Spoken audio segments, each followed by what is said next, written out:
15 రోజులు చనిపోతున్నారు. మరి దీని బాధ్యతలు కేంద్ర ప్రభుత్వం తీసుకుంటూ గలరా అని అడుగుతున్నా అధ్యక్ష. అధ్యక్ష, రైతుల మరణాన్ని మా పైన తోసేయండి. రైతుల అందినటువంటి పథకాలని మీ పైన వేసుకోండి. ఇంత నీచపు రాజకీయాలని నా జీవితంలో ఎక్కడా చూడలేదు అధ్యక్ష.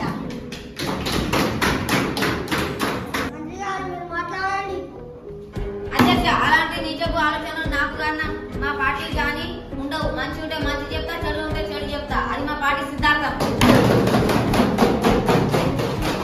అసలైన రైతు దొంగ ఒకరే అనుకున్నాను అధ్యక్ష. కానీ వీళ్ళిద్దరు గొడవలను చూస్తే రైతు దొంగ ఒకరు కాదు, ఇద్దరు తోడు దొంగలే అధ్యక్ష.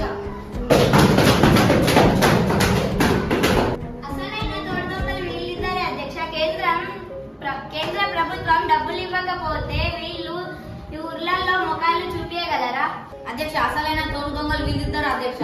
అధ్యక్ష, గౌరవ సభ్యురాలికి తెలియని విషయం, స్టేట్ గవర్నమెంట్ మేము ₹1 చెల్లిస్తే తిరిగి మాకు చాలనా కూడా ఇవ్వడం లేదు. ఇలా మాకు చెప్పేది నీతులు.